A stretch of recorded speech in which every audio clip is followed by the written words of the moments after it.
Very important day, not just for my campaign, but I believe it's for Southern Brooklyn, because change is coming. Southern Brooklyn, change is coming.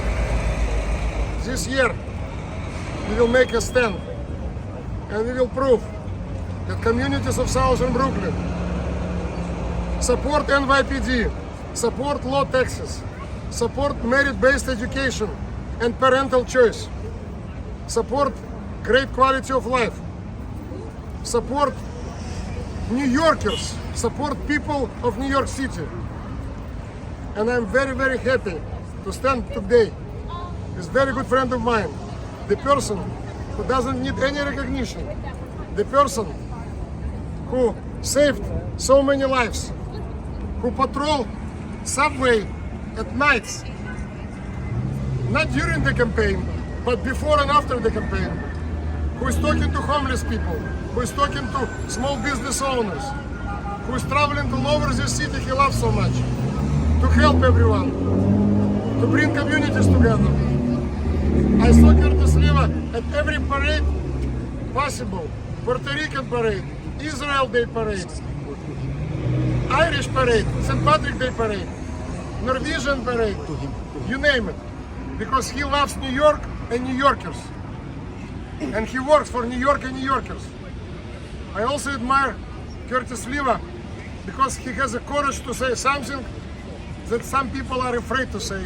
They say in the kitchen, they say in the privacy, but they're afraid to say publicly.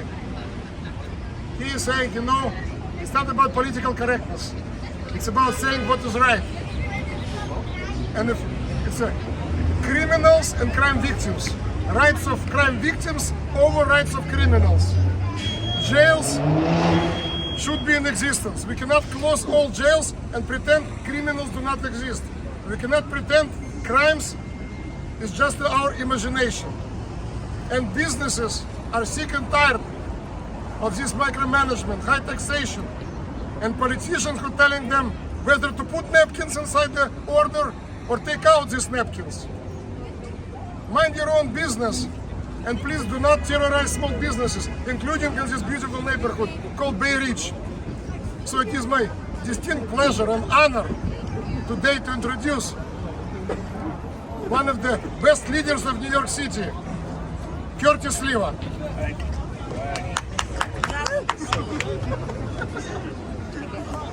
First off, as many people know, I've been here many times. I take the R train here, the worst subway line in the city. Oh, you got to do something about that. The worst. Yep. For so many years. I was here for Brian Fox the last time he was here for me in the mayoral election. Brian lost by this much to Justin Brannan, remember? The guy who was supposed to go on to become Speaker of the City Council because he was in the back pocket of Eric Adams. And I remember that campaign. And then they tried to save Justin Brannan by cutting up the district, say, save Justin Brannan. Well, he's not saved. His record is going to catch up with him. Now, a lot of people may say, how do I know Ari? A lot of people don't realize I was at your first fundraiser years ago. The mother of my two children, Carter and Hunter's Melinda Katz, she's now the Queens District Attorney, was sitting at the kitchen table in Forest Hills. She goes, oh, you should go to this guy's event, Ari Kagan. He's your kind of Democrat. Because she used to tell me, you don't want to go to this event. That's not your kind of Democrat. Law and order, respecting the community, understanding, raise your kids and giving them a good education. And when I met Ari, taking the train right to his house, his apartment, we discussed Minsk and Belarus because I had spent time in Minsk and the oppression of communism, of socialism, just like I had with Alec Brooke Krosny, who was supporting it. Well, I'll never forget when I was in the stage in Levy Park. He was a Democrat at the time, supporting Rudy Giuliani, and he introduced me to speak. And the Russians thought I was Russian because Sliwa in Russian means plum. Ukrainians thought that I was Ukrainian because Sliwa means plum. And those from Belarus thought I was from Belarus because Sliwa means plum. And I had to disappoint them and say, no, it's actually Polish. They said, don't worry about it. You're doing the right thing. You're supporting Rudy Giuliani. So that's twice that I've been side by side with Democrats who were looking out for the best interests of their community. But the Democratic Party abandoned Alec Brooke Crosney and abandoned Ari Kagan because they've gone with AOC, all out crazy Alexandria Ocasio-Cortez and the socialists. Why the hell would Alec Brooke Crosney and especially Ari Kagan want to be in a party that promotes socialism, which they desperately tried to escape from? And so they bring the values of common sense, of law and order, of family values. And that's why I'm going to do everything I can to get Ari Kagan through the primary first, and then the heavyweight battle that we're looking forward to. Because Justin Brannan recently appeared with my colleague in the morning, Sid Rosenberg, and he lied to Sid.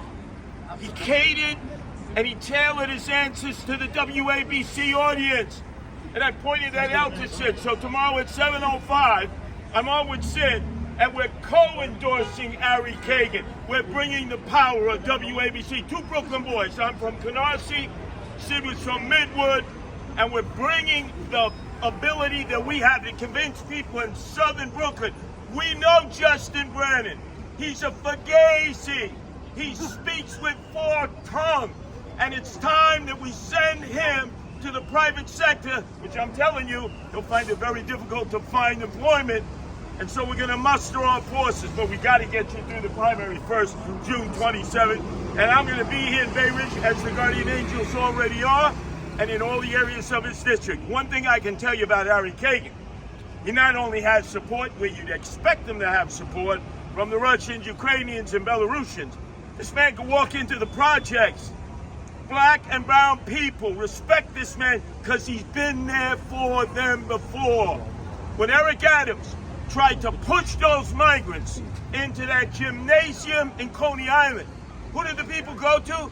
Did they go to Justin Brannan, who was going, I didn't know anything about that. Of course he knew. Of course he knew. He's the confidant of Eric Adams. He put window shades on his eyes. He let the mayor put the migrants in the gymnasium. Who stood up for black and brown parents to say no? Ari Kagan. On that day, he earned the right to be the councilman of the 47th district, and I will do everything within my ability, as will Sid Rosenberg, to make sure that that comes about. It's an honor to be here in Bay Ridge again. It's an honor to be on the side of righteousness, law and order, quality of life, and family values. And that's all epitomized with candidate Ari Kagan. Thank you so much. Woo!